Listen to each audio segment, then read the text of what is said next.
कहा गया है, ठीक, कि जब भी, अब आप सोचिए ना, सेना में हम सेना का उदाहरण लेते हैं। सेना के जवान रोज सुबह 4 बजे से उठ के अपने अपने परेड्स पर, अपनी अपनी ड्यूटीज़ पर, अपने डेली रूटीन्स को उसी तरह से फॉलो करते हैं जैसे उनको आज ही युद्ध में लड़ने जाना है। अब आप सोचिए कि नहीं, हम तभी लड़ेंगे, तभी प्रैक्टिस करेंगे जब क्या होगा, हमारा जिस दिन युद्ध होगा। अब यही सोच अगर हमारे भारतीय क्रिकेट के खिलाड़ी रख लें कि जिस दिन वर्ल्ड कप होगा उस दिन बैट उठाएंगे, बॉल उठाएंगे, खेल लेंगे, तो फिर ये प्रैक्टिस क्यों बनाई गई हैं फालतू में?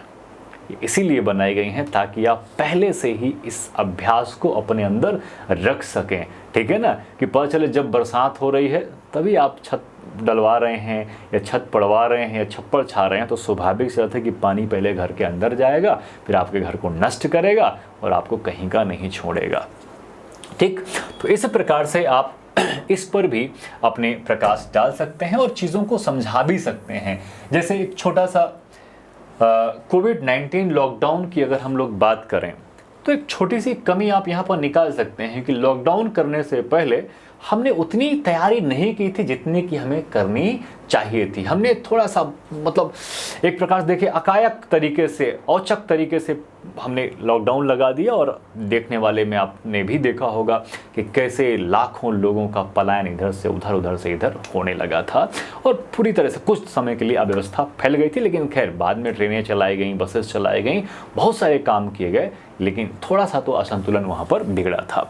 अगला है, आप उस नदी में दोबारा नहीं उतर सकते। You can not step twice in the same river. अब आप कहेंगे सर कैसे नहीं उतर सकता, पगला आ गया है क्या, कैसे क्वेश्चंस पूछ रहा है? तो ये सच है, आप उस नदी में दोबारा नहीं उतर सकते। आप उस, मतलब उसी नदी में। देखिए, जो पहली बार का किसी भी चीज में आप उठाए, थोड़ा सा दर्शन में आपको जाना पड़ेगा, थोड़ा फिलॉसफी में जाना पड़ेगा, थोड़ा सा आपको वैचारिकता में डूबना पड़ेगा कि जब आप मुखर्जी नगर पहली बार आए थे, बात समझिएगा मेरी, उस दिन का रोमांच अलग था। लेकिन जब आप दोबारा कभी उस जगह पे जाते हैं तो रोमांच थोड़ा सा उतना सही नहीं मिलेगा, उसी प्रकार का नहीं मिलता है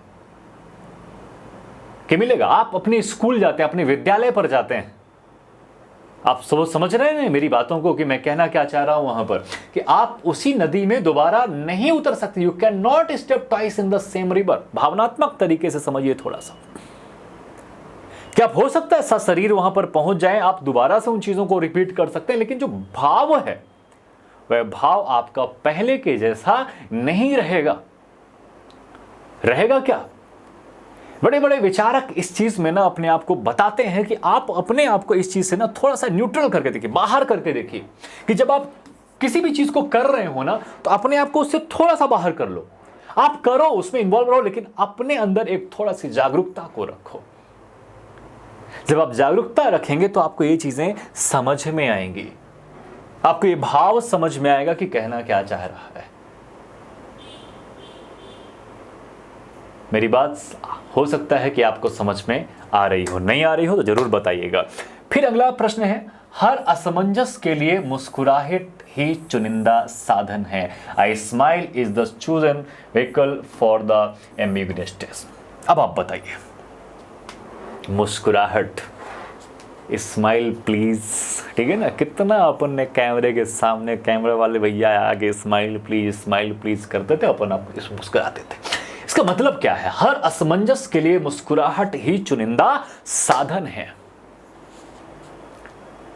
हमारे जीवन का अगर हम सार उठा के देखें, या भारतीय पराकाष्ठा में, भारतीय सनातन प्रक्रिया में, या भारतीय परंपरा को आप उठा के देखेंगे ना, तो एक बात कही जाती है, सच्चिदानंद। आप सबने सुना होगा, सुना है कि नहीं सुना है? सच्चिदानंद, सत धन चित धन आनंद। जो अपने चित्त से, सत्य से हमेशा कैसा है? आनंदित है, हर असमंजस में आनंदित है। इसका सबसे अच्छा उदाहरण अगर मेरे जहन में आता है तो मैं किसको रखूंगा? श्री कृष्ण को रखूंगा, कृष्ण को रखूंगा। क्योंकि आप सबको पता है कि जब मुस्कुराहट की बात आती है तो सबके सामने एक ही चेहरा आता है, वो स्माइलिंग फेस किसका है? कृष्णा का है। किसका है प्यारे विद्यार्थियों? कृष्णा का है। तो हर असमंजस के लिए मुस्कुराहट ही चुनिंदा साधन है।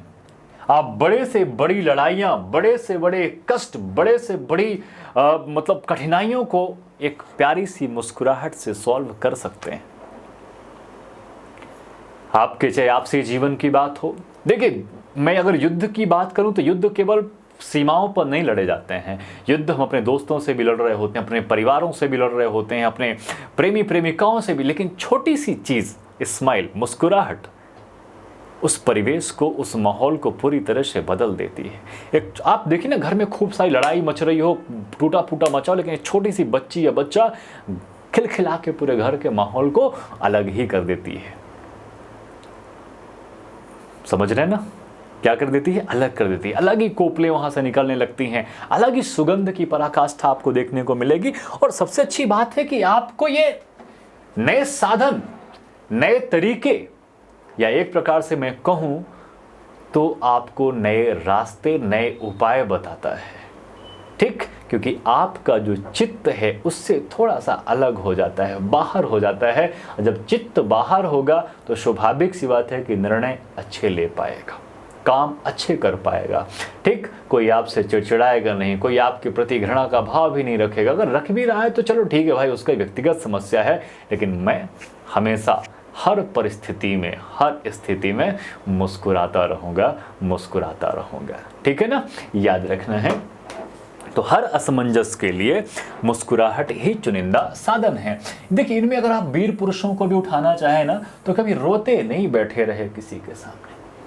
आप सुभाष चंद्र बोस को पढ़िए, आप भगत सिंह को पढ़िए, आप चंद्रशेखर आजाद को पढ़िए, आप महात्मा गांधी को पढ़िए।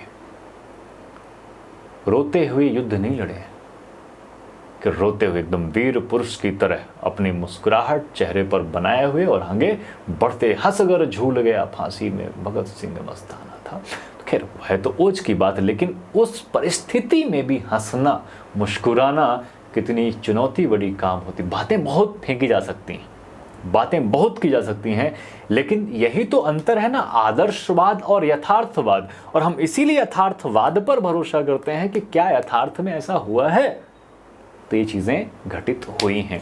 ठीक, तो चलिए अब आते हैं आगे। केवल इसलिए कि आपके पास विकल्प हैं, इसका यह अर्थ कदापि नहीं है कि उनमें से किसी को भी ठीक होना ही होगा। Point to be noted, my lord. Just because you have a choice, it does not mean that any of them has to be right. बताइए, यहां पर इस निबंध के माध्यम से आपसे यह कहा जा रहा है कि मैं ये मान के चलता हूं, या यही मान लेते हैं, या फिर यथार्थ है जो कुछ भी है, कि आपके पास सैकड़ों ऑप्शन है, आपके पास हजारों विकल्प हैं, सैकड़ों विकल्प हैं। लेकिन इसका अर्थ यह नहीं होता है कि आपके वे सैकड़ों के सैकड़ों विकल्प पूरी तरह से सही होंगे। हो सकता है कि वे 100 के 100 विकल्प गलत हो। बात मान रहे हैं कि नहीं मान रहे हैं? नहीं मान रहे हैं, थोड़ा सा इसमें और सोचने का काम करना है आपको।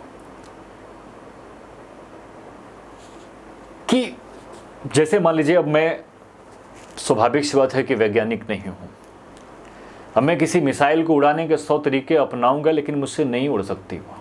क्यों नहीं उड़ सकती? क्योंकि हो सकता है कि जो मैं 100 तरीके अपना रहा हूं, जो समय 100 ऑप्शंस का प्रयोग कर रहा हूं, वो सही ही ना हो सकता है कि नहीं हो सकता? पॉसिबिलिटी तो पाई जा रही है।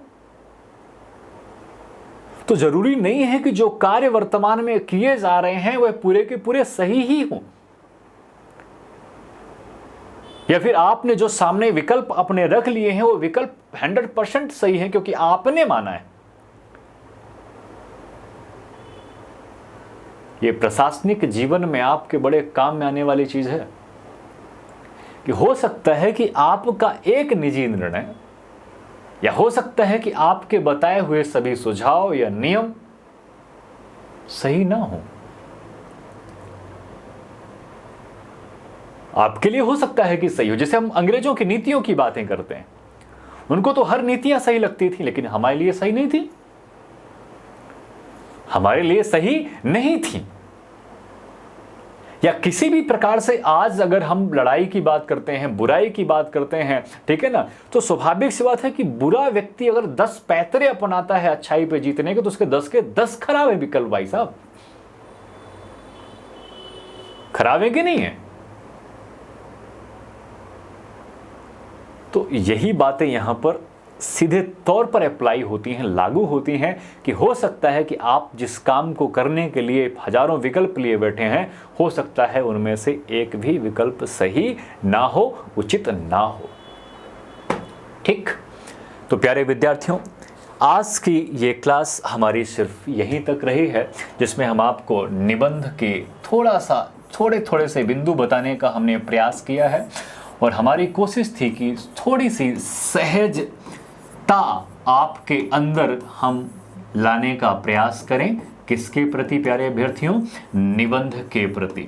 ठीक है, इसी प्रकार से आप हमारे चैनल से जुड़िए, हमारे अलग अलग सोशल मीडिया प्लेटफॉर्म पर जुड़िए, और आने वाली आगामी पेपर्स पे एनालिसिस करेंगे, और वैकल्पिक परीक्षा हिंदी की संपूर्ण जानकारी, संपूर्ण तैयारी इसी प्लेटफॉर्म पर होने वाली है।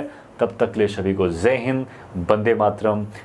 थैंक यू प्यारे दोस्तों।